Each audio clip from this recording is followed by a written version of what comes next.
എന്തുകൊണ്ട് മദ്യത്തോട് നോ പറയണം? എന്തുകൊണ്ട് ഒരു തുള്ളി മദ്യം പോലും ഉപയോഗിക്കരുത്? മദ്യം അത് ഏത് രൂപത്തിലാണെങ്കിലും, അത് വൈനാണെങ്കിലും ബിയർ ആണെങ്കിലും ഡ്രഗ് ആണെങ്കിലും മദ്യം വീട്ടിൽ കയറ്റരുത്. എന്തുകൊണ്ട് ഞാനിത് പറയാൻ കാരണം, ഇന്ന് നമ്മുടെ വിശ്വാസികളുടെ കുടുംബങ്ങളിൽ പണ്ട് ഇത് ചേട്ടന്മാരെ നോക്കി പറഞ്ഞാൽ മതിയായിരുന്നു, എന്ത് മദ്യപിക്കരുത്. ഇപ്പോ മദ്യപാനം സ്ത്രീകളുടെ ഇടയിൽ ക്രമാതീതമായി പെരുകി കഴിഞ്ഞു. ക്രമാതീതമായി കുട്ടികള്, ചെറുപ്പക്കാര്, പെൺകുട്ടികള് മദ്യപിക്കുന്നത് സാധാരണ സംഭവമായി കഴിഞ്ഞു. ഞാൻ മനുഷ്യരുടെ ഇടയിൽ നിൽക്കുന്ന ഒരാളാണ്, അതുകൊണ്ടാണ് ഞാൻ പറയുന്നത് മദ്യം ഉപയോഗിക്കുക, ലഹരി ഉപയോഗിക്കുക എന്ന് പറയുന്നത് ഒട്ടും ഒരു ടാബു അല്ലാത്തൊരു കാലത്തേക്ക് നമ്മൾ വന്നിരിക്കണം. അങ്ങനെ കാരണം സെലിബ്രിറ്റികള്, സിനിമാ നടന്മാര്, സിനിമാ നടിമാര്, അങ്ങനെ നമ്മൾ സ്നേഹിക്കുന്നവർ, ഇവരുടെ എല്ലാം ഒരു സ്വാധീനം നമ്മുടെ തലമുറയിൽ ശക്തമായിട്ടുണ്ട്. പറഞ്ഞു വരുന്നത് വീടിനകത്ത് അല്ലെങ്കിൽ നമ്മുടെ പരിസരങ്ങളിൽ, നമ്മുടെ കുടുംബങ്ങളിൽ നമ്മൾ മദ്യത്തോട്, മയക്കുമരുന്നിനോട്, ലഹരിയോട് പുലർത്തേണ്ട ഒരു അകലമുണ്ട്. ഇവിടെ പറയുകയാണ്, നിങ്ങൾ വീഞ്ഞു കുടിച്ച് ഉന്മത്തരാകരുത്, കാരണം അതിൽ ദുരാസക്തിയുണ്ട്. ഞാൻ പറയാൻ പോണേ എന്തുകൊണ്ട് മദ്യപിക്കരുത്. ഒന്നാമത്തെ കാരണം, അതിൽ ദുരാസക്തിയുണ്ട്. എന്ന് പറഞ്ഞാൽ എന്താ?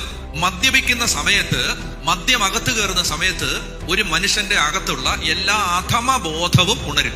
ബേസ് ഇമോഷൻസ്, അതായത് നോർമൽ ആയിരിക്കുന്ന ഒരു സമയത്ത് അയാൾക്ക് നിയന്ത്രിക്കാൻ പറ്റുന്ന വൈകാരിക ഭാവങ്ങൾ മദ്യപിച്ച് കഴിയുമ്പോൾ നിയന്ത്രിക്കാൻ പറ്റാത്തതുപോലെ കയറി വരും. അതായത് അയാൾ ബോധമനസ്സോടെ സംയമനം പുലർത്തി അമർത്തിപ്പിടിച്ച വൈകാരിക ഭാവങ്ങൾ മദ്യം ഉണർത്തിക്കൊണ്ടുവരും. കുടുംബത്തിനകത്ത് ദമ്പതികൾ മദ്യം ഉപയോഗിക്കുന്നുണ്ട്. ഞാൻ പറഞ്ഞു വരുന്നത്, അതിൽ ദുരാസക്തിയുണ്ട്, അതിലൊരു പൈശാചികതയുണ്ട്. അത് നമ്മളിലെ തിന്മയെ ഉണർത്തിവിടും. അതിൽ ദുരാസക്തിയുണ്ട്, അതിൽ പൈശാചികതയുണ്ട്. അതുകൊണ്ടാണ് മദ്യം പിശാചാണെന്ന് പറയുന്നത്. മദ്യത്തിനകത്ത് പിശാചുണ്ട്. അപ്പം റീസൺ നമ്പർ 1, നമ്മുടെ ബേസ് ഇമോഷൻസിനെ ഇത് ഉണർത്തിവിടും. മദ്യം പിശാചാണ്. മദ്യം മാറുന്നിടത്ത് ദൈവകൃപ വരും. അതിന് നിങ്ങൾ ലോകത്തെ ഏത് ദൈവശാസ്ത്രം കൊണ്ട് മദ്യപാനം നല്ലതാണെന്ന് സ്ഥാപിച്ചാലും, ബൈബിളിൽ നിന്ന് കാനായിലെ കല്യാണം വരുന്നോ, പൗലോസ് തിമോത്തിയോട് അല്പം വീഞ്ഞ് ഉപയോഗിച്ചുകൊള്ളുക എന്ന് പറഞ്ഞ വാക്യമോ അതനുസരിച്ചുള്ള മറ്റു വാക്യങ്ങളോ എടുത്ത് നിങ്ങൾ 1000 പ്രാവശ്യം 1000 വാദഗതികളോടെ അതിന് നിങ്ങളെ സപ്പോർട്ട് ചെയ്യാൻ ലോകത്ത് ഏറ്റവും കരുത്തരായ വലിയ വലിയ വലിയ ദിഷണാശാലികളായ ആളുകളുണ്ടെങ്കിലും ഞാൻ നിങ്ങളോട് പറയുന്നു, ഞാൻ മനുഷ്യരുടെ ഇടയിൽ നിൽക്കുന്ന ഒരാളാണ്.